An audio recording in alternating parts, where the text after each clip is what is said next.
Bueno, pues vamos a empezar con la clase hoy.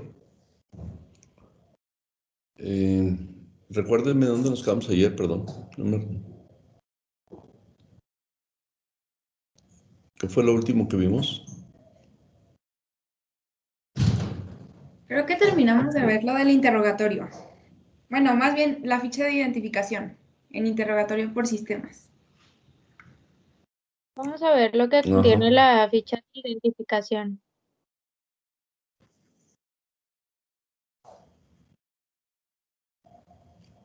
Déjame ver.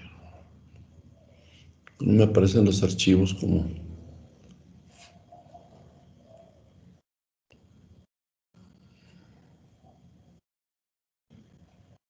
No sé por qué se batalla con eso.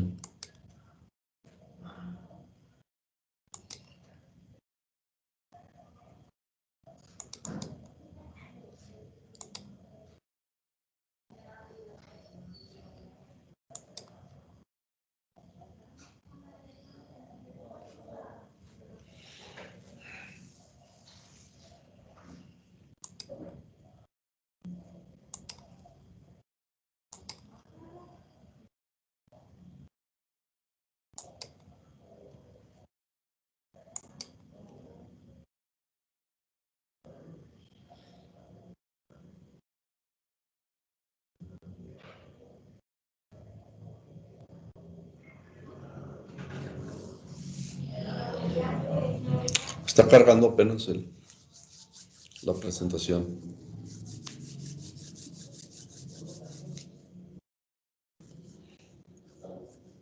De lo visto hasta ahorita, ¿hay alguna pregunta o algún comentario?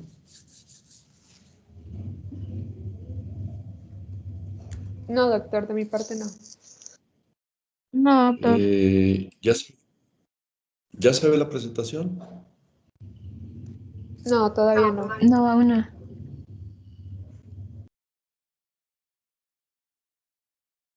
A ver, pues la está cargando. Aquí está muy lento esto, aunque sí hay buena conectividad, no sé. Vamos a ver.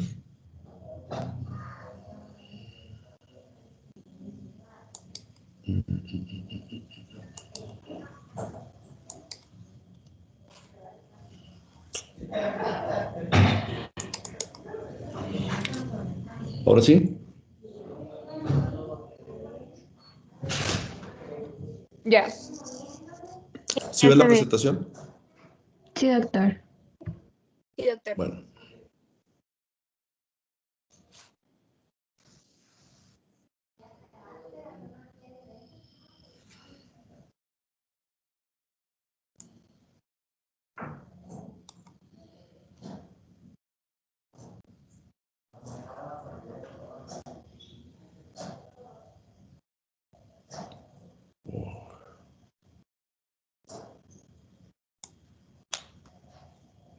Lío. No carga todas las diapositivas como debe ser.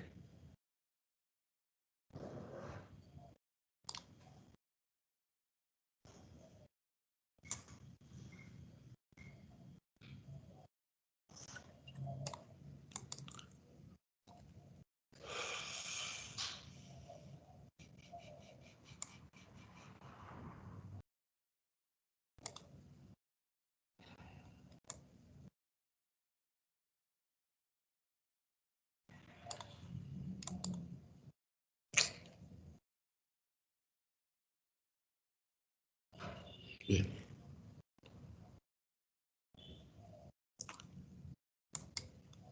Bueno, el interrogatorio, ¿en qué consiste? La historia clínica a grandes rasgos son dos grandes capítulos. Uno es el interrogatorio anamnesis y el otro es la exploración física. El interrogatorio pues tiene subdivisiones. Estas subdivisiones son las siguientes: la ficha de identificación, el motivo de consulta, los antecedentes heredofamiliares, los personales no patológicos, antecedentes personales patológicos y el interrogatorio por aparatos y sistemas. Bueno, entonces, el el orden que aquí está puesto es el orden de redacción de una historia clínica. Lógicamente que este tipo de orden en un paciente convencional que llega ambulatorio a su consultorio o que llegas tú a la cama del paciente en el hospital y está en posibilidades, estado de conciencia y condición física de contestar un interrogatorio. Le damos como primer punto a la ficha de identificación por una razón. La ficha de identificación es el situarte dentro de lo que es el paciente y sus condiciones mentales, físicas y de aptitud académica para que entienda el nivel de interrogatorio que vas a intentar, que vas a abordar. Por eso es importante que pues, empieces por lo menos por conocer el nombre completo del paciente y lo dejes consignado por escrito, la edad y fecha de nacimiento, su género, ya se utiliza más decir género que sexo, ¿sí? El domicilio actual, que es importante porque a veces después de la entrevista es necesario contactar al paciente. Antes pues se contactaba por telegrama, por carta, por alguna vía. Ahora pues las vías de comunicación son más fáciles a través de teléfonos de casa, teléfonos móviles o correo electrónico o hasta mensajes por las tan controvertidas fuentes de información actual como son el WhatsApp, el Facebook, etcétera, ¿sí? No es muy formal la situación hacerlo por esa vía, pero de cualquier forma es una vía útil y rápida de contactar a un paciente. Es importante el estado civil, la escolaridad, la ocupación del paciente, la fecha de elaboración de la historia clínica, porque hay que recordar que pues, es un documento que aparte de documento médico es un documento legal, y lo que quede consignado puede ser que aparezcan cosas posteriormente, y si el paciente muestra cierto tipo de inconformidad con la atención del médico o de un hospital, pues lógicamente que lo que aparezca después no iba a estar consignado en la historia. Por eso es tan importante poner fecha y, si es posible, incluso la hora. La ubicación del paciente, si es un paciente ambulatorio, pues lo vi en el consultorio. Si es un paciente hospitalizado, el número de cama y servicio en el que se encuentra el paciente internado. Y consignar, algunos no traen ese apartado, pero lo puedes poner como una nota adicional. Si la información obtenida fue en forma directa, indirecta o mixta, ya saben que pues ya todo eso lo definimos. Ahora, así brevemente, ¿por qué cada cosa? Como consejo vamos a decirlo así, de abordaje del paciente y de lograr empatía, es importante que por lo menos se aprendan nombre y primer apellido. Por lo menos mínimo el nombre, ¿sí? Que al paciente todos los días que lo aborden mientras dure hospitalizado, se dirijan a él por su nombre en forma respetuosa. Ya lo pusimos antes como un consejo, en forma respetuosa, generando empatía. La fecha de nacimiento y la edad, pues sí es importante. Sobre todo, consignar la edad en años cumplidos. Bueno, en pacientes pediátricos, la edad que sea, si no han cumplido un año, cuántos meses tiene. La fecha de nacimiento hasta es una cuestión mercadológica o mercadotécnica. Hay algunos médicos que son muy sagaces y hábiles en cuestiones mercadotécnicas e incluso tienen organizado en sus sistemas de cómputo las fechas de nacimiento de sus pacientes y pues mandan mensajes de felicitación. Entonces, eso ya es una cuestión muy personal, ¿no? Finalmente, cada quien sabe de qué manera capta la atención de los pacientes y los conserva como un cliente, porque eso es la verdad. El sexo o género, pues ya sabemos que no es nada más decir hombre o mujer. La apertura que existe actualmente hacia las situaciones de género, pues permite que haya situaciones intermedias que deben ser totalmente aceptadas con cierto grado de tolerancia y con mucho respeto. Son personas que merecen el mismo respeto y atención que cualquier otra persona de un género definido. Y por alguna razón, pues se debe consignar ahí las situaciones muy particulares o especiales, y si no, pues las convencionales, que son hombre o mujer. El domicilio, pues ya sabemos que, ya dije para qué era útil, enviar comunicaciones, mandar traer al paciente, enviarle algún tipo de medicamento, etc. Las vías de comunicación ya las comenté. Lo del estado civil, pues no tiene mayor relevancia el comentario que establecer si es soltero, unión libre, casado, divorciado, viudo, etcétera, ¿sí? Y el nivel de escolaridad. Aquí nos metemos a una situación. No porque una persona me diga que estudió una carrera profesional, voy a suponer que es una persona de un alto nivel intelectual y educativo. Hay gente que ha cursado la profesional y pues, la verdad tiene formas de expresión y de comprensión muy débiles. Y al revés, personas que tienen una educación muy elemental y que sin embargo son muy ágiles, muy despiertas, muy inteligentes y son muy colaboradoras en el aspecto del interrogatorio. Y de hecho, pues te sorprende el nivel que debes adoptar para interrogar a un paciente de esa naturaleza. ¿Cómo nos damos cuenta de ello? Pues por la forma en la que responde, por las palabras que emplea, etcétera. Para saber con qué nivel nos vamos a comunicar con el paciente. Ya lo de la ocupación es diferente al grado de estudios. El grado de estudios se pregunta en los antecedentes no patológicos, pero pues una persona puede estudiar una profesión y sin embargo no ejercerla. Y quizá te diga que anda de chofer o a lo mejor estudió comunicación y tiene no sé, es comerciante, etcétera. Es importante que se vea. Y yo siempre les aclaro a los pacientes cuando les pregunto la ocupación, tanto en la ficha de identificación como en los personales no patológicos de mis expedientes personales de consultorio, que la razón de preguntarles la ocupación es para saber, a ver, por ejemplo, un paciente que es cardiópata, pero resulta que su trabajo es de oficinista y totalmente sedentario, pues quizá no le afecte mucho las restricciones que implica la propia enfermedad. O sea, pues el paciente se va a poder seguir ejerciendo sus labores porque no son labores de esfuerzo. A ver, sin embargo, por ejemplo, un paciente puede ser un cardiópata grave y se dedica como obrero de la construcción o albañil o es campesino y le entra a la faena y al trabajo duro, pues lógicamente que la enfermedad lo va a limitar. Entonces sí es importante que sepamos a qué se dedica para que en su momento pues podamos decirle al paciente los riesgos que implica el que haga las actividades a las que estaba acostumbrado. Lo de la fecha ya señalé porque es importante y la ubicación lo mismo, ¿no? ¿Hasta aquí esto está entendido? Sí. Sí, doctor. Bueno, el motivo de consulta también se denomina en otros textos y en otras fuentes bibliográficas diferentes como padecimiento actual.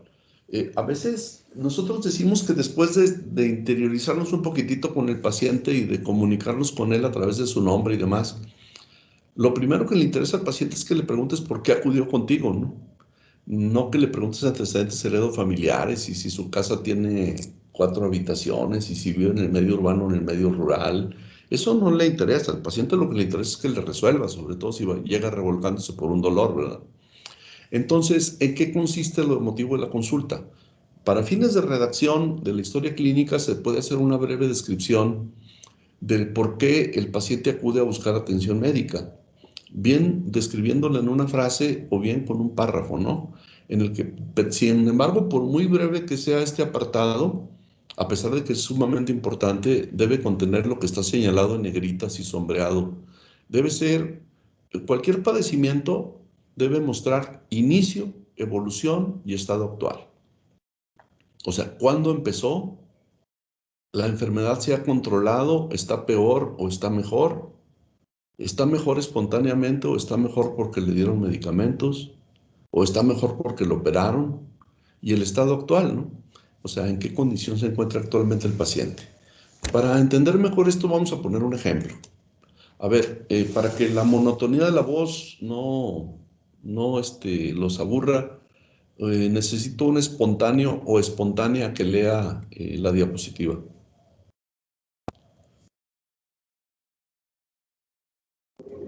Yo, doctor. A ver, ¿quién? Perdón, porque estoy con la pantalla completa con la diapositiva. ¿Quién es? Ariadne. Ándale, por favor. Bueno,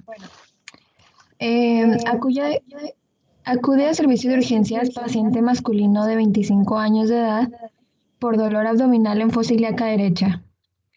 Refiere inicio de 24 horas. Antes, el dolor al inicio era en epigastrio, de intensidad media, y decidió tomar analgésico antiespasmódico cediendo parcialmente. Posteriormente, nota sensación de distensión abdominal, náusea y constipación. Ya el día de hoy, pese al analgésico, el dolor persiste, pero cambia ubicación a fosílaca derecha.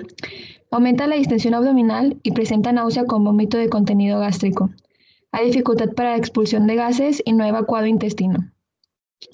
Al examen físico se encuentra postrado y quejumbroso, facies de dolor, taquipnea, auscultación de abdomen con peristalsis disminuida y dolor a la palpación media de abdomen, aunque más intenso focílica derecha, con presencia de rebote. Impresión diagnóstica, síndrome abdominal agudo por probable apendicitis aguda. Bueno, si se fijan, aquí en este ejemplo que les diseñé, el paciente empezó con un dolor en una zona que no es habitual.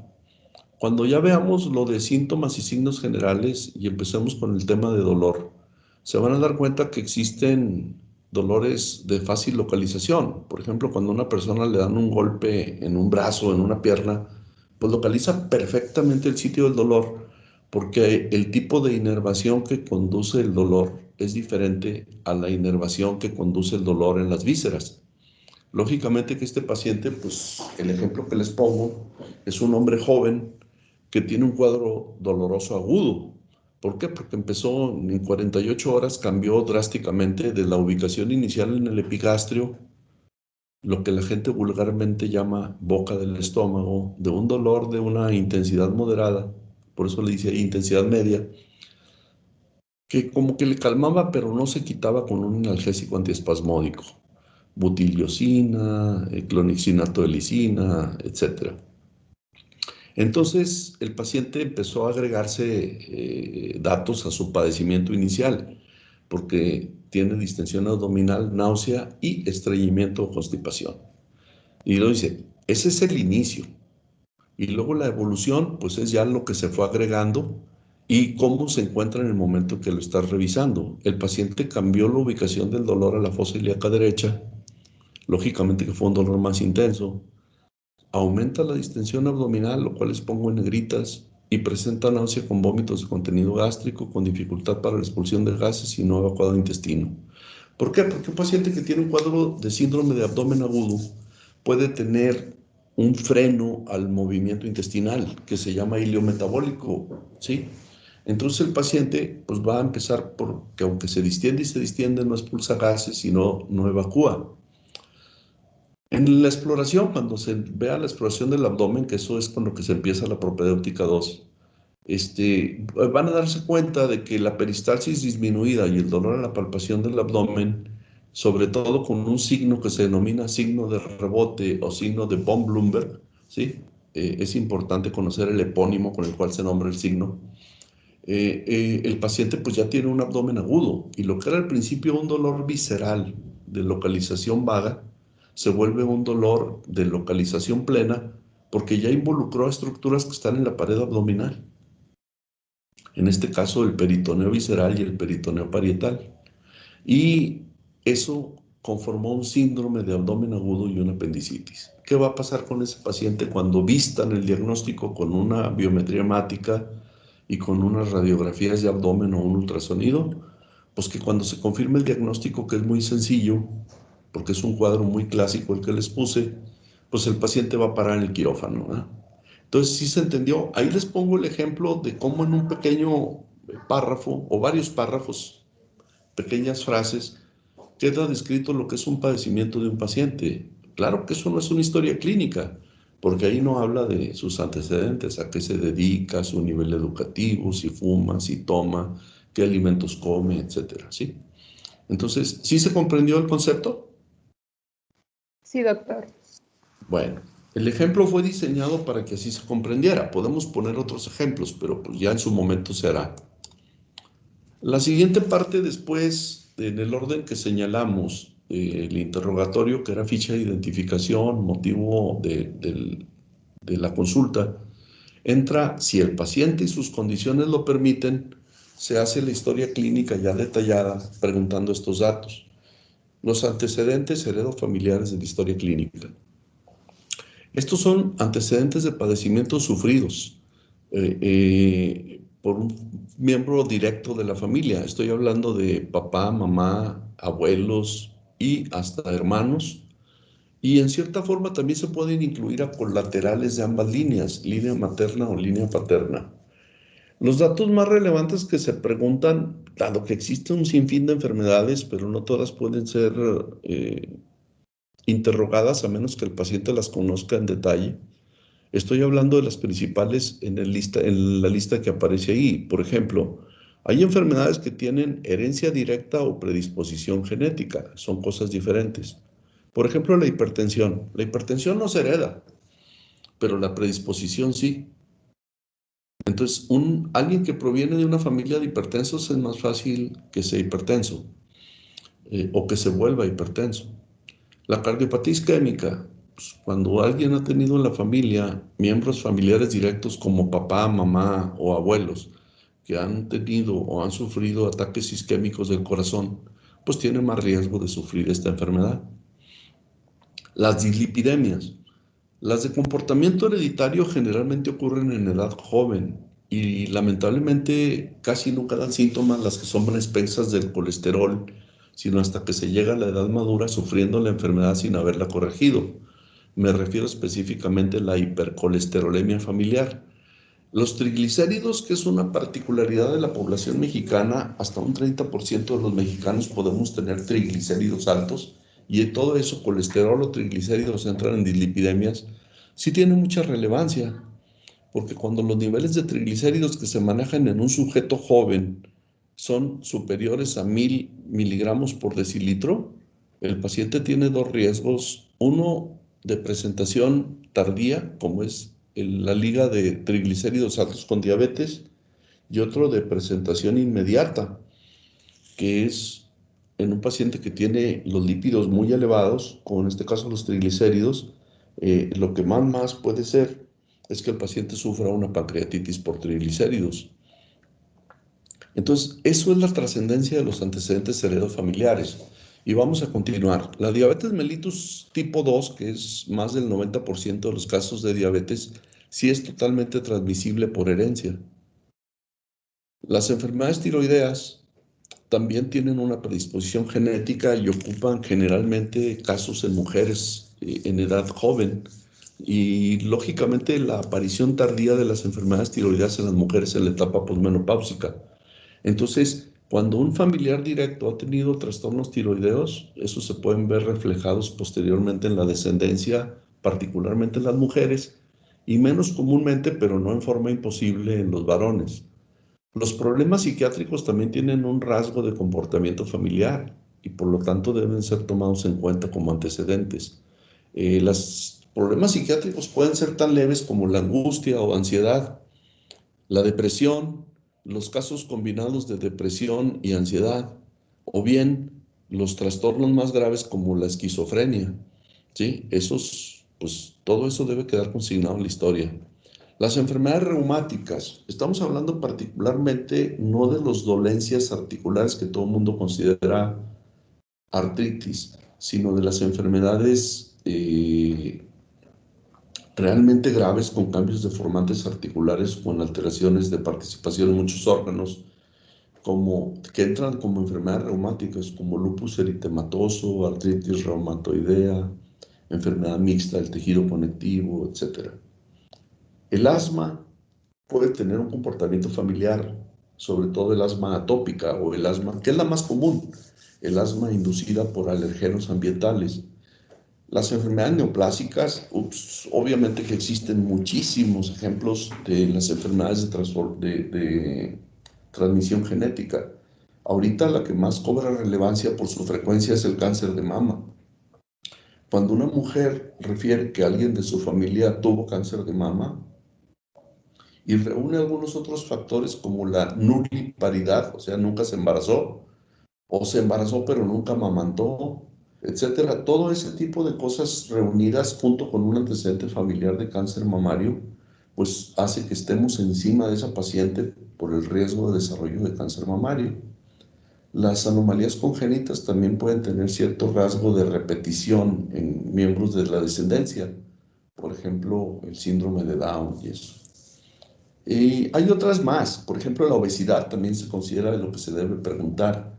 No tanto porque la obesidad tenga una línea de transmisión directa, pero sí los hábitos alimenticios que son factores ambientales que se consideran como de predisposición en la transmisión de algunas conductas que hacen que las personas la puedan padecer. Al último y en negrita les pongo un término al que sinceramente no he encontrado jamás la denominación de por qué se toma en cuenta. Y yo cuando hice la semblanza general de que en los antecedentes se preguntaba las enfermedades de los familiares directos, pero también de las personas con las que se convive. En el caso del CONVE habla de la convivencia con personas que aunque no sean familiares, pero convives o vives con ellos, puede tener cierta importancia el hecho de que la enfermedad se transmita por convivencia. Un ejemplo del CONVE es la tuberculosis, ¿sí? Que es con la que se utiliza, porque a lo mejor yo tuve convivencia con una persona que era un tuberculoso no aliviado de la enfermedad y que transmite la enfermedad fácilmente por el mecanismo de aerosol con el que ahora se comparte fácilmente la pandemia que ahorita nos tiene aquí relegados y con falta de contacto físico. ¿Hasta aquí en esta diapositiva hay alguna duda o pregunta? No, yo no tengo duda. Bueno, hay muchísimas enfermedades más, como les dije, algunas no las pongo aquí porque no son tan comunes, pero por ejemplo, yo tengo una familia de mujercitas que son pacientes mías, que todo empezó desde la línea materna, la transmisión de una enfermedad por una hemoglobinopatía, ¿sí? Todas cursan con anemia por una alteración de la hemoglobina. Y estas personas, ¿sí? Se llama talasemia la enfermedad. Tienen esa enfermedad que se les transmite y la sufren las mujeres, no los varones, ¿sí? Y en este caso, ese es un ejemplo de una forma de anemia por transmisión genética. Y pues no la puse ahí, pero porque son más raras, sobre todo en la población latina, pero no quiere decir que no existan. O sea, estos nomás son unos ejemplos de las enfermedades que sí debemos preguntar mínimo, ¿no? Si el paciente está muy informado y te dice, oiga, pues es que yo en mi familia hay esta enfermedad, por ejemplo, crisis convulsivas o cosas así, bueno, posiblemente estés ante una persona que tiene como causa de las crisis convulsivas algún tipo de trastorno como los denominados malformaciones arteriovenosas o aneurismas cerebrales, ¿no? Que puede ocasionar en el paciente problemas de convulsiones, ¿sí?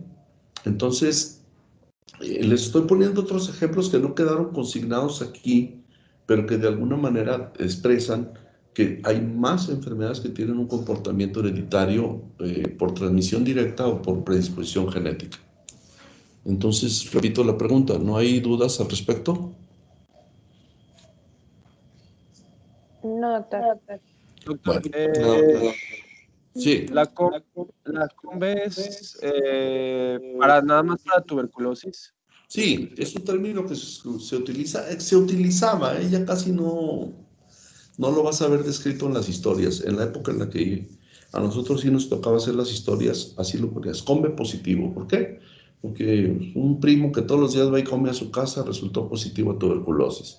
O porque un compañero de trabajo que está en la misma oficina, pues tuvo tuberculosis y está en tratamiento. Y lo consignan, ¿no?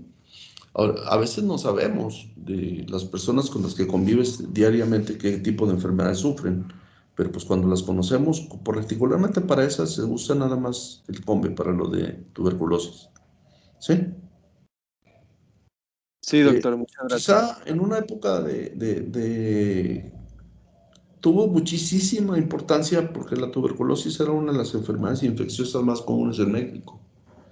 Luego se empezó a controlar bastante, pero luego también vino un repunte en principio de la década de los 80, cuando el VIH-Sida hizo que muchas variantes de tuberculosis, particularmente en el continente africano, resurgieran, así como otras enfermedades de transmisión sexual, no la tuberculosis, claro, transmisión sexual como la sífilis o algunas otras, linfogranuloma pues tuvieron un repunte junto con el VIH-Sida, ¿sí? Entonces, pues son algunas otras enfermedades que también es importante. Ahora, por ejemplo, hay sífilis congénita, pero pues no es una enfermedad que ahorita sea un problema de salud pública grave. Sin embargo, ha tenido repunte recientemente. Bueno, los antecedentes patológicos. ¿Qué se pregunta aquí? Aquí van a empezar algunas tareitas que quiero que luego me suban así por equipo, ¿no? Para que las pongan ahí en las publicaciones o en los archivos. Una de ellas es el nivel de estudios. Ya lo hemos comentado y no me voy a ocupar mucho en eso. Al paciente le preguntas hasta qué grado estudió, pero ahora, haz de cuenta que estudió para abogado y a eso se dedica. Les voy a poner un ejemplo, no a manera eh, de insulto, de mucho menos denigrar a la persona que realiza ciertas labores. Por ejemplo, nosotros recibimos en los consultorios a visitadores médicos, que son los representantes, así les llaman. Muchos tienen carreras que nada tienen que ver con la medicina, ¿verdad? Algunos son enfermeros, algunos de hecho son médicos, o gente que estudió medicina y no terminó la carrera, otros son abogados, otros son licenciados en la administración de empresas, pero bueno, su área de oportunidad la encontraron ahí. Una cosa es lo que estudian y otra cosa es a lo que se dedican, ¿sí?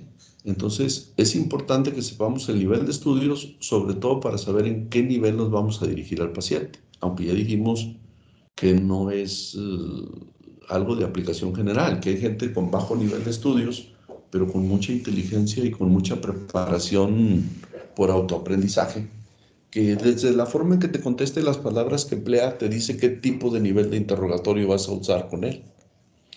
Las ocupaciones previas y actual, o sea, ¿a qué se ha dedicado la mayor parte del tiempo de su vida laboral?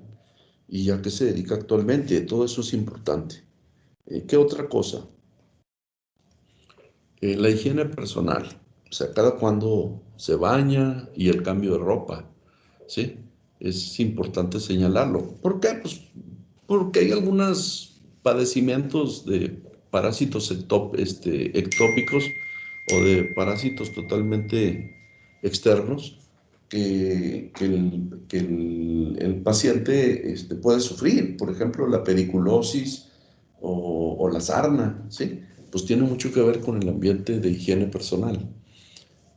La alimentación. La alimentación es difícil en un breve interrogatorio saber cómo la abordas, cómo la preguntas. ¿Alguien tiene una idea de cómo darnos una idea del nivel de alimentación del paciente? ¿Cómo lo preguntarían? Bueno, yo creo que una pregunta sería como si su alimentación incluye demasiados alimentos grasos. Entonces también te podría ayudar como en varias cosas. Pues esto implica que nosotros también sepamos. Hay un término que le llaman el plato del buen comer, ¿no? Digo, no quiere decir que sea un modelo de alimentación perfecta, pero sí nos dice que es lo mínimo que debe incluir una buena dieta. ¿Alguien sabe? Pues si el paciente consume frecuentemente frutas y verduras, Esa es una. ¿Con qué frecuencia las consume y en qué cantidad? ¿Qué más? si su Primero, comida suele ser, ¿en qué consiste los tres principales componentes de la alimentación? Los tres principales, no quiere decir que sean los únicos. Carbohidratos, lípidos y proteínas. Así es. ¿Y cómo identificarías el nivel de carbohidratos que el paciente consume?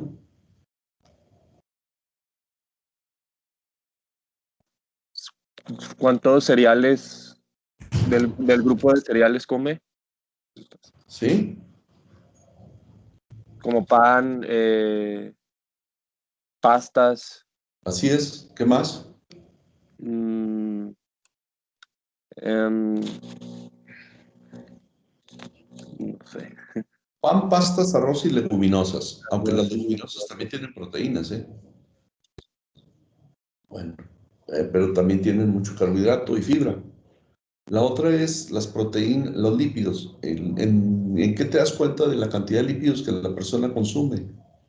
Si sus preferencias son sobre alimentos fritos, lampreados, empanizados, comidas de sitios comerciales, comidas de lugares públicos en los que no se cuida la cantidad de grasa que se emplea en la elaboración, ¿sí? Frituras o botanitas, que pues es un hábito muy común. Y entonces ahí te das una idea de qué tanta grasa el paciente consume, si le gustan sus comidas fritas o si le gustan las comidas solamente asadas a la plancha o cocidas nada más, ¿no? Entonces no es lo mismo comer el pollo en un caldo que comer el pollo que se empaniza, ¿sí? Como el de las cadenas alimenticias esas de franquicia, ¿no? Que te venden el pollo que pudiera ser una forma de alimento que se preconiza que es muy sano, pues sí, pero depende de cómo te lo comas. Porque si el pollo tiene la piel, lo empanizas y lo fríes, pues ya no le quitaste lo sano, ¿no? Ya no es tan sano. O sea, ¿por qué? Por todo lo que le adicionaste. Pero eso es como que preguntar con qué frecuencia. Pues hay gente que está esperando que llegue el día de paga para llevar una cosa a su casa que es común, como por ejemplo las pizzas, ¿no? Dices tú, pues, una pizza es un alimento que es una bomba de grasa y carbohidrato, ¿no? Y poca proteína. No le van a poner queso de la mejor calidad. Y lo malo de lo que va adicionado con una pizza, pues son los embutidos o carnes frías, que pues tienen un altísimo contenido de grasa, ¿sí? Entonces, esto nomás para darnos una idea de con qué frecuencia una persona come así, ¿sí? Ahora, a veces el paciente, ya acá hablamos de carbohidratos y de grasas, y de proteínas, es el porcentaje menor de una dieta. Aproximadamente entre el 15 y el 25% de la dieta es proteína, pero es lo más caro de la dieta, ¿sí? ¿En dónde obtienes la proteína? Pues en las carnes, en los lácteos, y en los derivados de los lácteos, y en las carnes de cualquier tipo, no nada más en la carne roja, en la carne blanca, los pescados, los mariscos, los moluscos. Lo malo de los pescados, que todo el mundo los considera totalmente sanos, pues también ahí va de pescado a pescado, ¿no? Los peces de aguas frías, pues serían los más recomendables, pero pues, lamentablemente son los más caros también, ¿no? Como el salmón, el arenque, el bacalao, etcétera. Pues eso es sumamente caro para el grueso de la población mexicana que no tiene recurso económico abundante. Pero bueno, a grandes rasgos se pregunta así, ¿no? ¿Con qué frecuencia come carne? ¿Con qué frecuencia come vegetales? ¿Qué cantidad de vegetales consume por día? Las frutas, si las consume y de qué tipo de frutas, etcétera, ¿sí? O sea, esa es una semblanza. Lo más importante de la alimentación es, ¿todos los alimentos que usted consume son elaborados en casa o frecuentemente recurre a alimentos del lugar público? Lo típico, trabajadores de oficinas generalmente pues hacen una alimentación de media mañana, que son las típicas gorditas, burritos, molletes, etcétera. Pues todos casi siempre son preparados fuera de casa. Y eso pues, los expone a enfermedades transmisibles de tipo infeccioso o parasitario, ¿sí? Entonces, eso es lo que se pregunta. La vivienda y condiciones de la misma. ¿La vivienda es en área rural o es en área urbana? No es lo mismo vivir en un rancho que vivir en una zona urbana, aunque a veces hay lugares que están peor en una zona urbana, ¿no? ¿Cuál es la diferencia? Pues los servicios de urbanización de los hogares, por ejemplo, contar con drenaje, contar con agua potable.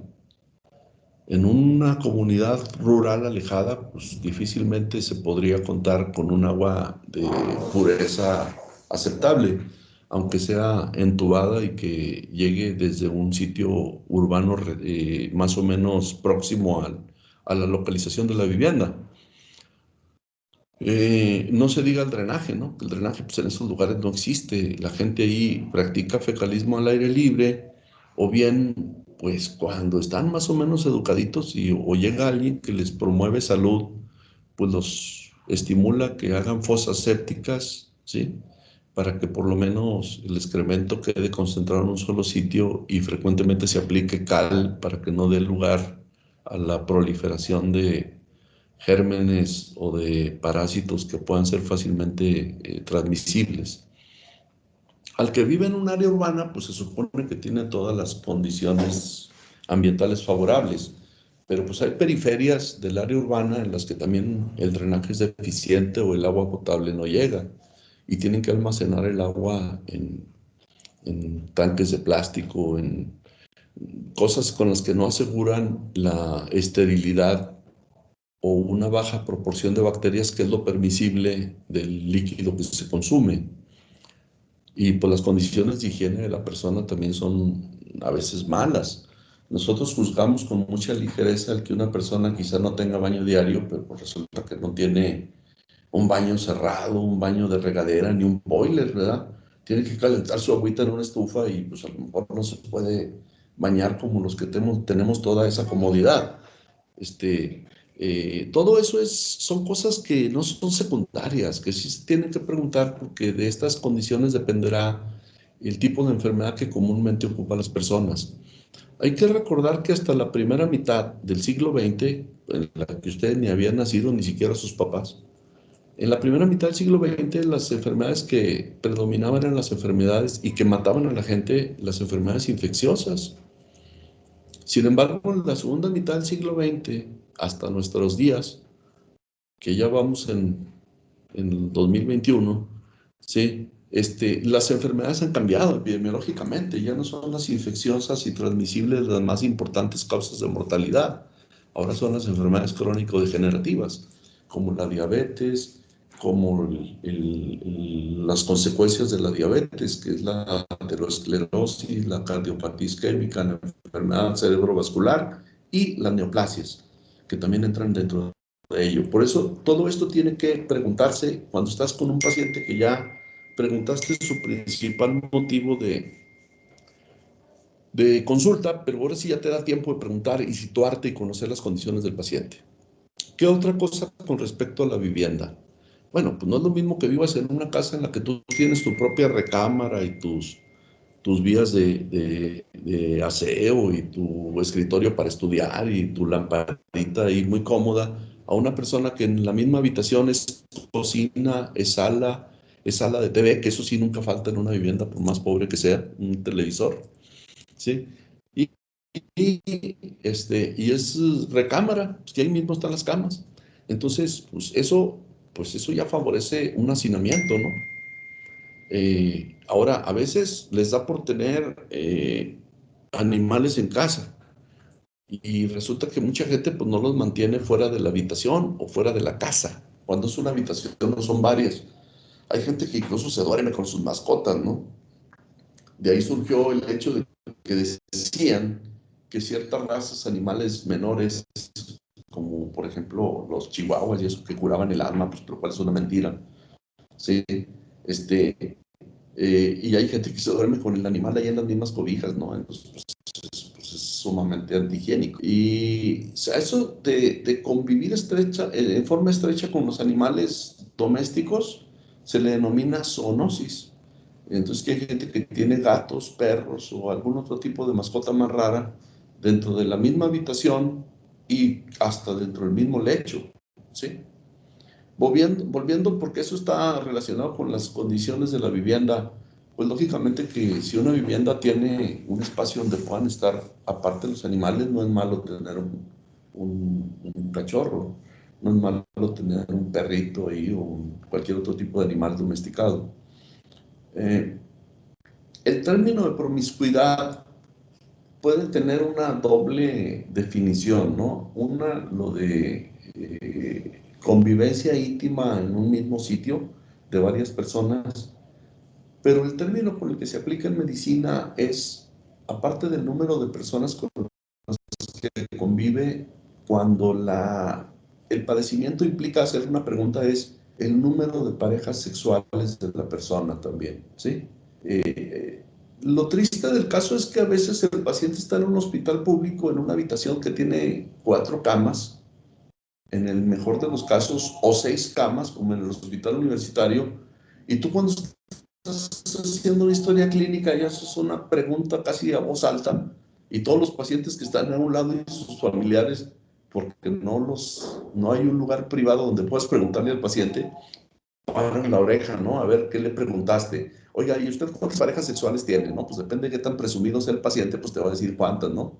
Si se tarda en contestar, a lo mejor está haciendo cuentas, o a lo mejor le da pena decirte con cuántas personas ha tenido contacto sexual.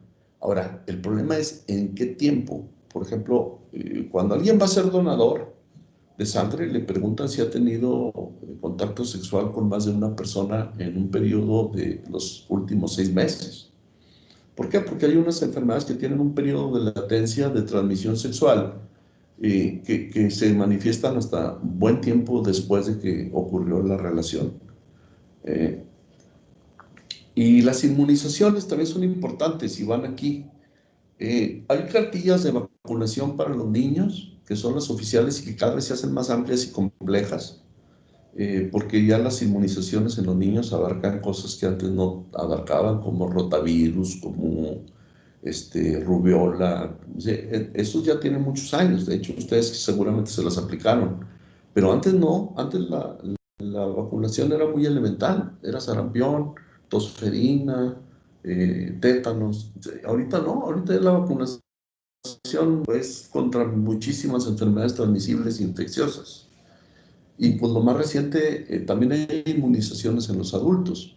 Las inmunizaciones del adulto pues deben abarcar todas las que se tienen que aplicar rigurosamente por riesgos laborales, como la vacuna del tétanos, como la vacuna ahorita, la de la pandemia esta del COVID, que tiene mucho que ver con el tipo de actividad laboral de la persona. Bueno, al último coloco lo de tabaquismo y consumo de alcohol, porque en algunas historias clínicas lo ponen como un antecedente no patológico. ¿Por qué podríamos decir que puede que no sea patológico?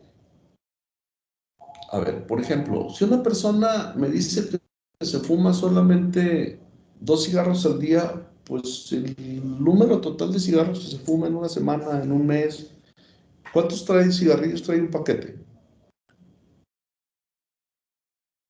Son 20, ¿no? Pues creo que ya hay unos de 10, pero vamos a tomar como referencia 20 de cigarrillos en un paquete. Creo que eres fumador, ¿verdad? O convives con... Convivo. En una persona que consume, por ejemplo, el número de paquetes de cigarrillos consumidos en un año es lo que se toma en cuenta dentro de algo que se llama índice tabáquico, que quiero que me investiguen. ¿Sí? ¿Qué es el índice tabáquico? ¿Y qué significa el índice tabáquico? O sea, no escondo en qué consiste. Es el número total de cigarrillos que se fuman en un año. Y lógicamente que eso implica un riesgo. El que más fuma, pues tiene más riesgo de tener un cáncer pulmonar que el que no fuma.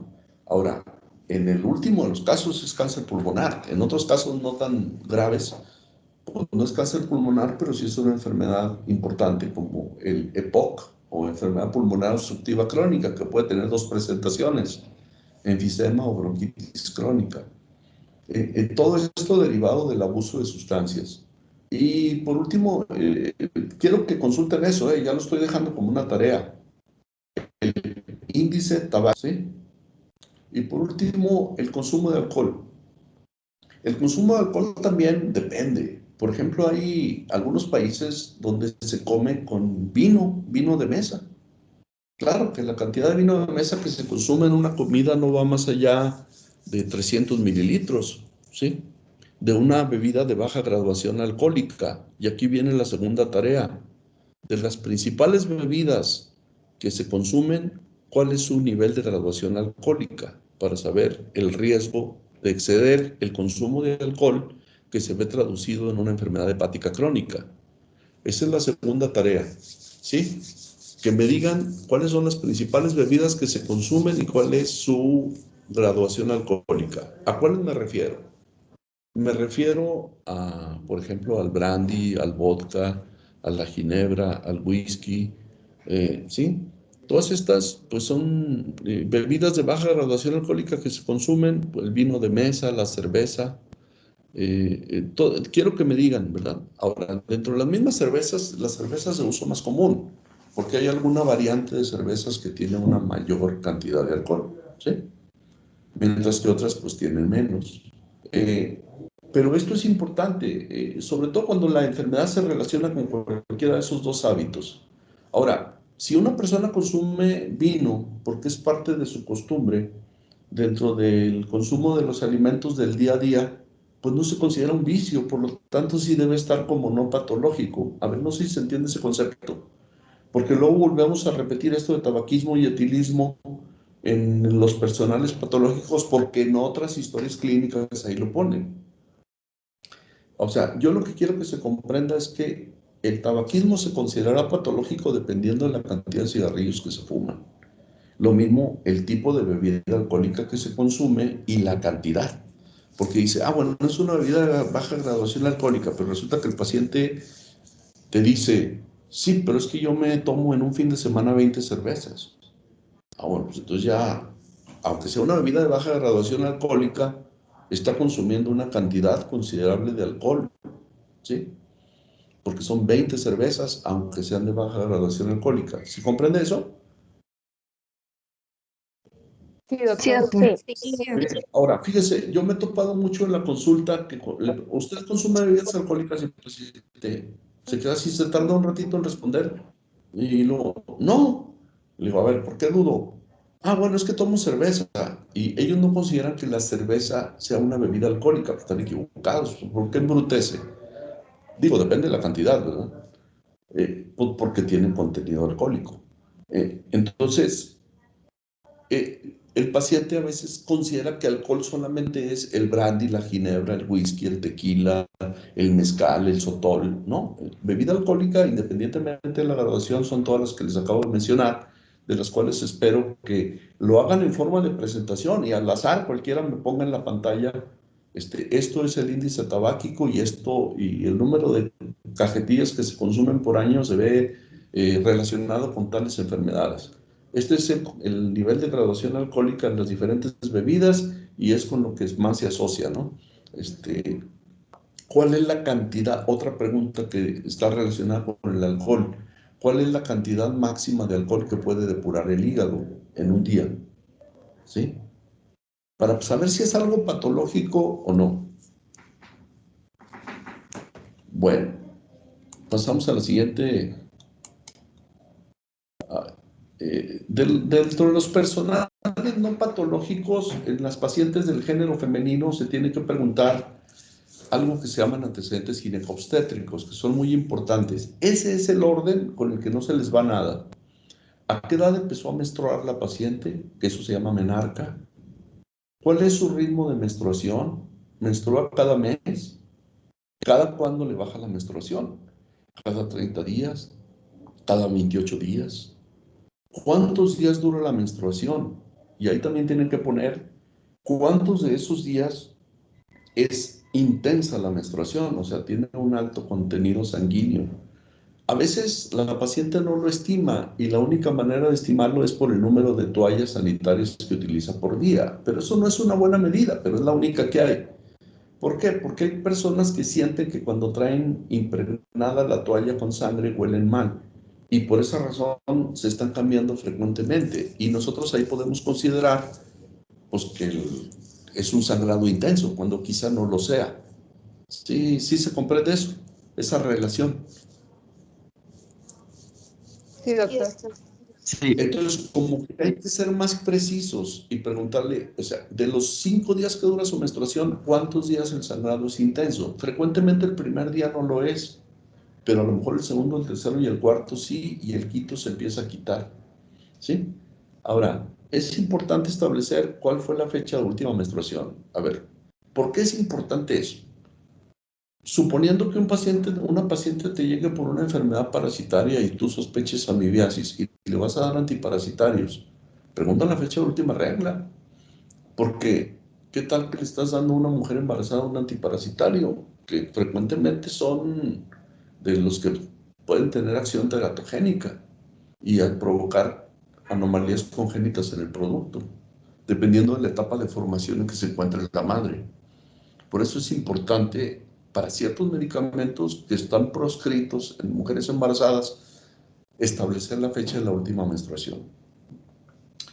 La otra es el inicio de vida sexual activa. O sea, ¿a qué edad empezó a tener relaciones? Lógicamente les digo que para esto es muy importante. Antes en los hospitales había áreas de curación de pacientes a las que tú te podías llevar al paciente y ahí estaba la báscula y el estadímetro para pesarlo, medirlo, tú mismo, o sea, porque la enfermera a veces no lo va a hacer si tú no se lo indicas. Y ahí mismo le podías hacer una serie de preguntas que en cierta forma hacerlos en una sala común pues resulta comprometedor, ¿no? O sea, por ejemplo, pues que preguntes eso de qué edad empezó a tener relaciones. ¿Qué importancia puede tener eso?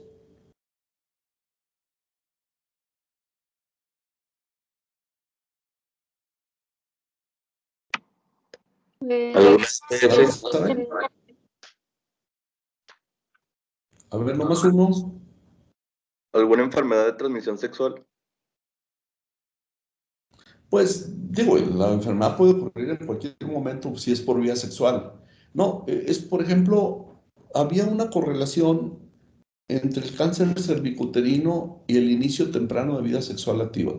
O sea, mientras más pronto empezaba una mujer a tener vida sexual activa, podía tener más riesgo, desde el punto de vista epidemiológico, de sufrir cáncer cervicuterino. Es uno de los factores, no es todo. ¿Sí? Esa es la razón. La otra, enfermedades de transmisión sexual. Si la mujer ha tenido enfermedades de transmisión sexual, no hay que verlas como una cosa pecaminosa. A ver, hay hasta comerciales de las niñas bien, ¿no? Y eso no es una enfermedad de transmisión sexual, pero eso es una enfermedad infecciosa que afecta al aparato genital. Ahí puede ser que la mujer jamás haya tenido una relación sexual aún, y sin embargo ya puede tener candidiasis. ¿Por qué factores? Uso de ropa interior demasiado breve y con mucho contenido sintético y poco contenido natural como algodón, ropa muy ajustada, exposición a humedad frecuente como por ejemplo nadadoras ¿sí? Entonces, y malos hábitos higiénicos. Todo eso puede contribuir a que alguien sin haber tenido una relación sexual sufra una enfermedad infecciosa del aparato genital femenino, ¿sí? Ahora, cuando una mujer reconoce que después de una relación empezó a aparecer flujo, desecho y comezón genital, pues bueno, entonces ahí sí se considera una enfermedad de transmisión sexual. Hay unas que no tienen flujo, desecho y sin embargo sí da lesiones externas, visibles y características como el herpes genital. Otras sí dan una extensa cantidad de exudado, como por ejemplo la tricomoniasis, la candidiasis vaginal, la vaginosis bacteriana, etcétera, que se van a ver en su momento en la PROPE2. Pero esas son enfermedades de transmisión sexual. ¿Cuál es digamos que el clasificarlas como enfermedad de transmisión sexual es por el hecho de que fueron o que aparecieron después de un contacto sexual? La fórmula del número de gestaciones, ¿cuántos partos? Es lo que viene ahí, GPSA. ¿Cuántos partos? ¿Cuántas gestaciones primero? ¿Cuántos embarazos? Cuentan todos, hasta los abortos. Por ejemplo, una mujer te puede decir, se embarazó 5 veces, tuvo 2 partos y 3 cesáreas. Ah, bueno, pues esa es su fórmula. Gesta 5, para 2, C3. Aborto 0. Otra te va a decir, se embarazó 4 veces, tuvo 2 partos, 1 cesárea y 1 legrado por un aborto. Así es como se ejemplifica, ¿no? Si tuvo un aborto, a veces es un aborto espontáneo completo y no necesita legrado, rara vez. Pero si te dice, ¿tuvo un aborto? ¿La legraron? Sí, pues tienes aborto con legrado, lo tienes que especificar. El método de planificación familiar es importante. La mujer ya tiene un método definitivo de planificación, como por ejemplo la ligadura de las trompas y corte, que es la salpingoclasia, o el hombre fue el que se sometió a un método definitivo, como la vasectomía, o utiliza métodos temporales, las pastillas anticonceptivas, las inyecciones mensuales, la dispositivo que se coloca en forma subcutánea, los parches de anticonceptivo, etc. Hay muchas formas que te especifique cuál es su método de control o planificación familiar. Y por último, si la mujer llegó a la menopausia, ¿a qué edad le empezó la menopausia? Si es que lo recuerda. Y si hubo terapia de reemplazo hormonal. O sea, ¿por qué? Porque se ha visto que algunas mujeres a las que se les dan hormonas con la finalidad de tener salud esquelética, salud estética y salud cardiovascular, que esos son los 3 objetivos de los reemplazos de hormonas cuando ya la mujer no los fabrica, esas 3 cosas, pues en definitiva el riesgo de darle a una persona terapia hormonal de reemplazo, pues es que llegue a sufrir ligado a eso, la aparición de problemas como cáncer mamario, insuficiencia venosa periférica, etcétera, ¿sí? Por esa razón es importante dejar establecido eso. Bueno, pues se acabó el tiempo el día de hoy. El lunes le seguimos. Es muy interesante que se entiendan todos los conceptos de la historia. Repasen lo que va de las diapositivas por si hay alguna pregunta de aquí entonces. Ok, doctor. ¿Habrá alguna otra cosa? Muchas gracias, doctor. No, todo bien. Pues que tengan un buen fin de semana, ¿eh? Hecho. Igualmente. Igualmente, doctor. Gracias. Nos vemos. Gracias. Hasta luego. Doctor, yo tengo una duda rápida. Hola. ¿La tarea ¿Cómo estás? es en equipo? A ver, perdón. Ah, sí Puedes hacerla individual o en equipo. Es una pregunta muy sencilla. ¿Sí? ok.